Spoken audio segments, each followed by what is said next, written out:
दोस्तों हर इन्वेस्टर का इस टाइम बस एक ही सवाल है कि सर अब गोल्ड और सिल्वर में क्या करें।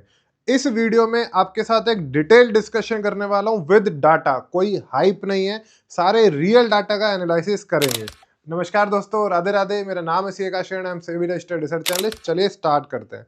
दोस्तों इस टाइम मैं क्या करने वाला हूँ, दोस्तों मैं करने वाला हूँ, मैं जो हमने सिल्वर 20 को बाई कर रखा था, सिल्वर को बाई कर रखा था, उसमें से प्रॉफिट बुक करके अब शिफ्ट करने वाला हूं गोल्ड की तरफ। उसका एक डिटेल वर्जन है, पूरा इसको डिटेल में समझो। दोस्तों एक रेशो होती है गोल्ड सिल्वर रेशो। इसके बारे में आप काफी लोग जानते होंगे, पर कई लोग ऐसे भी होंगे जो नहीं जानते होंगे, तो उसको आज हम समझते हुए चलेंगे। दोस्तों गोल्ड सिल्वर रेशो होती है जहां पे हम गोल्ड के प्राइस को डिवाइड करते हैं सिल्वर के प्राइस से। बहुत ही मैं आपको स्लोली समझाने का ट्राई करूंगा, कोई भी जल्दबाजी नहीं कर रहा हूं, चाहे वीडियो थोड़ा सा लंबा भी बन जाए। तो यहाँ पे देखा जाता है कि हमें कितने आउंसेस सिल्वर चाहिए एक आउंस गोल्ड बाई करने के लिए। ये हम डॉलर टर्म में बात करते हैं तो आउंसेस में बात करते हैं। यहाँ अगर हम सिंपल भाषा में समझने के लिए ट्राई करें तो आप ये समझो कि आपको कितने किलो चांदी चाहिए 1 किलो गोल्ड बाई करने को। उसको बोलते हैं दोस्तों हम गोल्ड सिल्वर रेशो। अब एग्जाम्पल समझते हुए यहाँ से चलते हैं।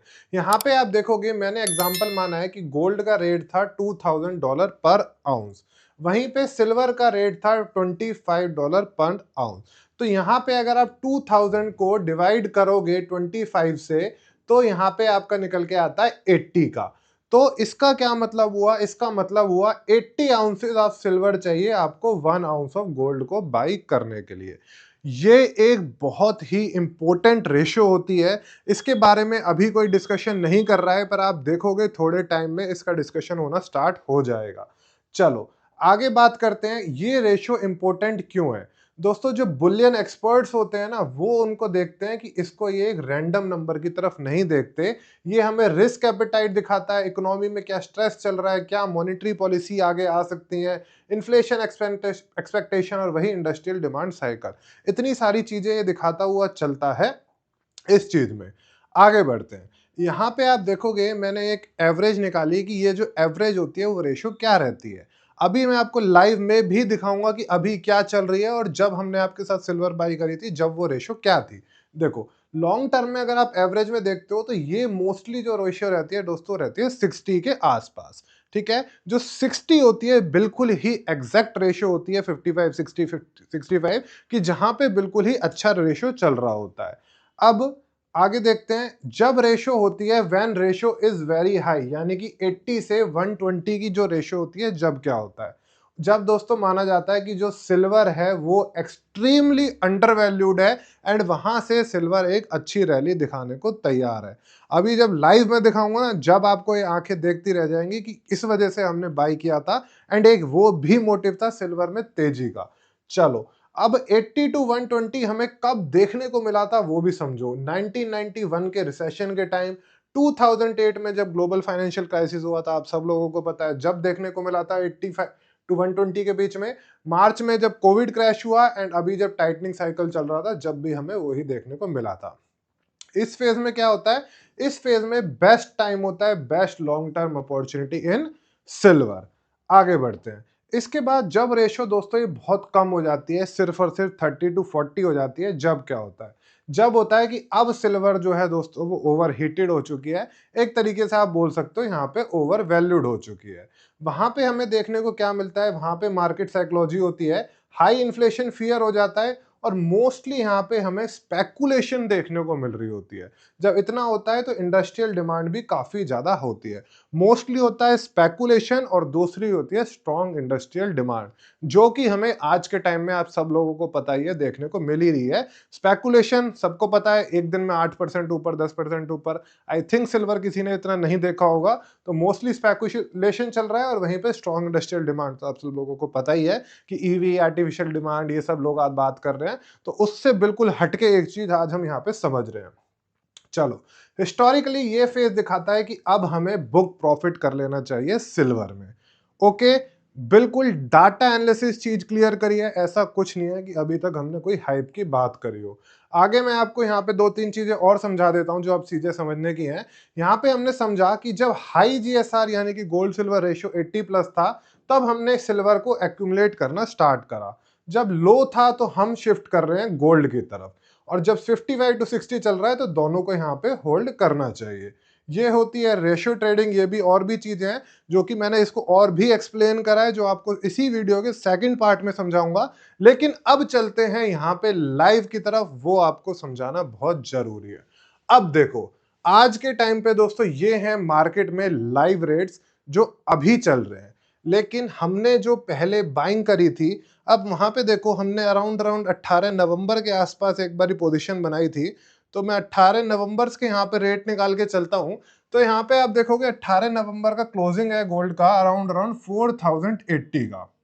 ओके, ये तो हो गया मेरा गोल्ड का रेट। अब यहीं पे मैं एक बार सिल्वर का रेट भी देख लेता हूँ कि सिल्वर उस टाइम क्या चल रही थी। तो सिल्वर आपकी चल रही थी अराउंड अराउंड $50 के आसपास। ठीक है, $50 के आसपास यहाँ पे रेट चल रहा था। तो अब मैं इसकी जो ये गोल्ड सिल्वर रेशो यहाँ पे निकालते हुए चलते हैं, तो दोस्तों ये आपकी निकल के आ रही है अराउंड अराउंड 82 83 के आसपास। इसी वजह से उस टाइम बाई किया था। अभी अभी आपको सिखाया है यहाँ पे क्या करते हैं, एक बार फिर से देख लेते हैं। ये है आपके सामने, अभी हमने देखा, ये देखो 80 टू 83 का उस टाइम चल रहा था। हाई जीएसआर जब 80 प्लस खेल रहा होता है तो क्या करते हैं, सिल्वर को एक्यूमुलेट करना स्टार्ट कर देते हैं। अब रीजन समझाता हूं कि गोल्ड की तरफ मैं आपको क्यों शिफ्ट कर रहा हूं। बहुत ही डिटेल्ड एनालिसिस वीडियो है। वीडियो पसंद आ रही हो तो एक बार पॉज करो, वीडियो को लाइक कर दो और कमेंट जरूर कर दो। चलिए आगे देखते हैं। यहाँ पे अभी अभी जब मैंने स्टार्ट करा था, जब सोचा था, तो वीडियो अराउंड $5100 पे हम ट्रेड कर रहे थे। पर अब ट्रेड कर रहे हैं 5060 पे, एंड वहीं पे ये चल रहा है 108 पे। तो आज का अभी का हमारा जीएसआर क्या चल रहा है, अभी का दोस्तों ये चल रहा है 5060 के आसपास। एंड वहीं पे इसको डिवाइड करते हैं तो अराउंड अराउंड $109 पे हम ट्रेड कर रहे हैं। तो इसको भी निकाल लेते हैं एक बारी। तो ये एग्जैक्ट आपका आ रहा है अराउंड अराउंड 46। ठीक है, जो हम बात कर रहे थे कि अब क्यों शिफ्ट कर रहे हैं यहाँ पे, इसी वजह से मैं आपको कह रहा हूं कि अब शिफ्ट होने का टाइम आ चुका है। शिफ्ट होने के लिए बिल्कुल रेडी रहना है। लो जीएसआर 40 के भी अगर नीचे जा रहा है तो शिफ्ट हो जाना चाहिए गोल्ड पे। इसी वजह से अराउंड 46 पे हम आ चुके हैं। तो मैं आपको बोल रहा हूं कि अब मैं धीरे धीरे गोल्ड पे शिफ्ट होना ट्राई कर गया हूं। जो ये 108 चल रहा है ना दोस्तों, अगर ये यहीं से मेरा जो मैक्सिमम सिल्वर का टारगेट है, कई लोग पूछ रहे थे, मेरा मैक्सिमम सिल्वर का टारगेट है $120 का। अगर $120 पे टच कर देता है तो मैं कंप्लीटली सिल्वर से वहां पे एग्जिट होके अपना सारा पैसा गोल्ड में डाल दूंगा। ठीक है, रीजन आपको समझा दिया। ये अगर 40 के भी नीचे चला जाएगा, अगर हम 120 टारगेट यहाँ पे टच कर देते हैं, वो भी अगर थोड़ा सा आप मैथ को समझते हो तो यहाँ पे समझते हुए चलना कि अगर ये $5100 है और ये जीएसआर आपका आ रहा है 41 का 40 का, तो इसको यहाँ से डिवाइड करोगे तो ये अराउंड $120 ही निकल के आएगा। सिंपल मैथ्स है, इतना इसको डीप में लेके नहीं जा रहा हूँ, इसको आप भी कैलकुलेट कर सकते हो। ओके, तो ये थी गोल्ड सिल्वर रेशो जो आपको यहाँ पे समझनी बहुत जरूरी है। एंड इसका यूज आप देखोगे धीरे धीरे, अब आपको जीएसआर अभी कोई बात नहीं कर रहा है, मैं आपको बता रहा हूं कि आपको जल्दी इसके बारे में सब लोग डिस्कशन करते हुए दिखेंगे। चलो, ये हो गया एक डिटेल डिस्कशन। अब इसका दोस्तों स्टार्ट करते हैं चैप्टर 2। चलिए आइए। तो दोस्तों चैप्टर 2 भी यहाँ आपके लिए बहुत इंपॉर्टेंट है, और ये भी एक डीप डिस्कशन आपके लिए होने वाला है। यहाँ पे हम बात करने वाले हैं सेंट्रल बैंक जो कि इंडिया का है आरबीआई, वो क्वाइटली क्यों शिफ्ट हो रहा है गोल्ड की तरफ, और ये एक 50 ईयर्स ट्रेंड क्यों हो सकता है। तो यहाँ पे आपको एक चीज समझ के चलनी है, ग्लोबल रिजर्व्स। ग्लोबल रिजर्व दोस्तों क्या होते हैं, हर एक कंट्री को, आप कोई भी कंट्री हो, वो एज ए सेविंग अपने पास पैसा रखती है रिजर्व के फॉर्म में टू प्रोटेक्ट इट इकोनॉमी। ये मैंने ब्लॉग डाल रखा है, बहुत ही आसान भाषा में ऑलरेडी डालता हूं, पर एक बारी एक्सप्लेनेशन करके भी आपको समझा रहा हूं जिससे कि आप आसानी से समझ पाओ।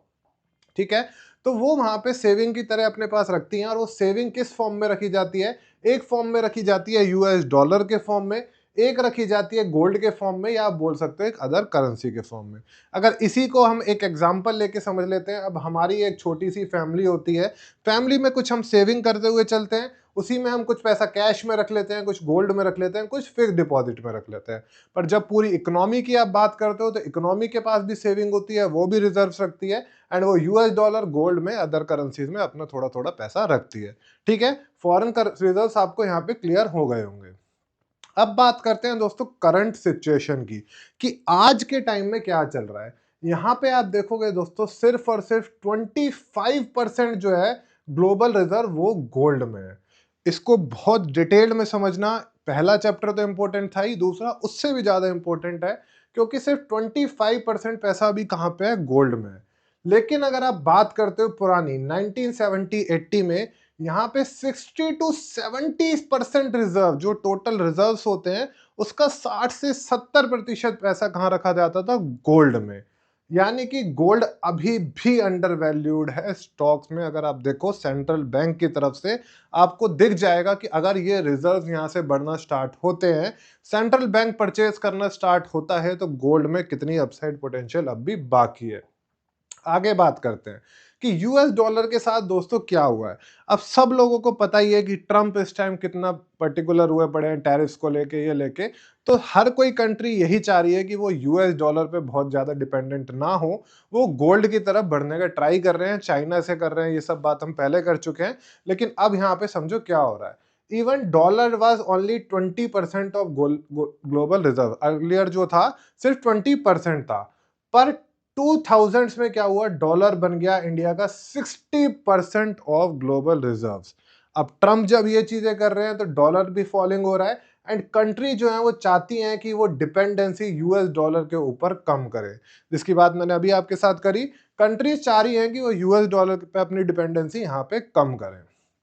आगे बात करते हैं कि कंट्री जो है वो गोल्ड को क्यों बाई कर रहे हैं। अब आपको पता ही है कि अगर पैसा छापते जाते हैं, तो अब कई करेंसी हैं जहाँ पे 1 लाख 2 लाख करेंसी चलती है, पर यहाँ पे जितना पैसा छापोगे उसकी वैल्यू कम होती है। तो printing too much money reduces value. उसके बाद less trust only in the US dollar पे हम बहुत ज्यादा डिपेंडेंट हुए पड़े थे, उसको हमें कम करना है। Don't keep all eggs in one basket. दोस्तों वॉरेन बफेट की एक बहुत बड़ी कमेंट है कि हमेशा एक ही बास्केट में अपने सारे एग को नहीं रखना चाहिए, हमें डाइवर्सिफाई हमेशा करके रखना चाहिए। तो जो 60 to 70% हम यूएस डॉलर्स होल्ड करके बैठे थे, अब कंट्रीज उसको कम कर रही हैं, एंड वहीं गोल्ड के रिजर्व्स को बढ़ाना ट्राई कर रहे हैं। और गोल्ड का दोस्तों कोई डिफॉल्ट रिस्क भी नहीं होता, आप सब लोगों को पता ही है, ना डिफॉल्ट रिस्क होता है ना लिक्विडिटी रिस्क होता है। आप जब चाहो वहां पे गोल्ड को बेच सकते हो। आगे, gold has no government risk, no credit risk और नो प्रिंटिंग रिस्क। चलो आगे बात करते हैं। अगर हम बात करते हैं गोल्ड की, तो गोल्ड पहले होता था 60 to 70% ऑफ रिजर्व, पर यही आज हो गया है सिर्फ और सिर्फ 25%। अगर आप लॉन्ग टर्म में देखते हुए चलते हो, अगर हम 50 ईयर ट्रेंड देखते हुए चलते हैं, कि यही ट्रेंड अगर वापस आता है, हम फिर से इसको 60% रिजर्व की तरफ बढ़ते हैं, तो आप सोच सकते हो कि गोल्ड कहाँ जा सकता है। गोल्ड फिर आपको 3 लाख भी दिख जाए तो कोई बड़ी बात यहाँ पे नहीं होगी।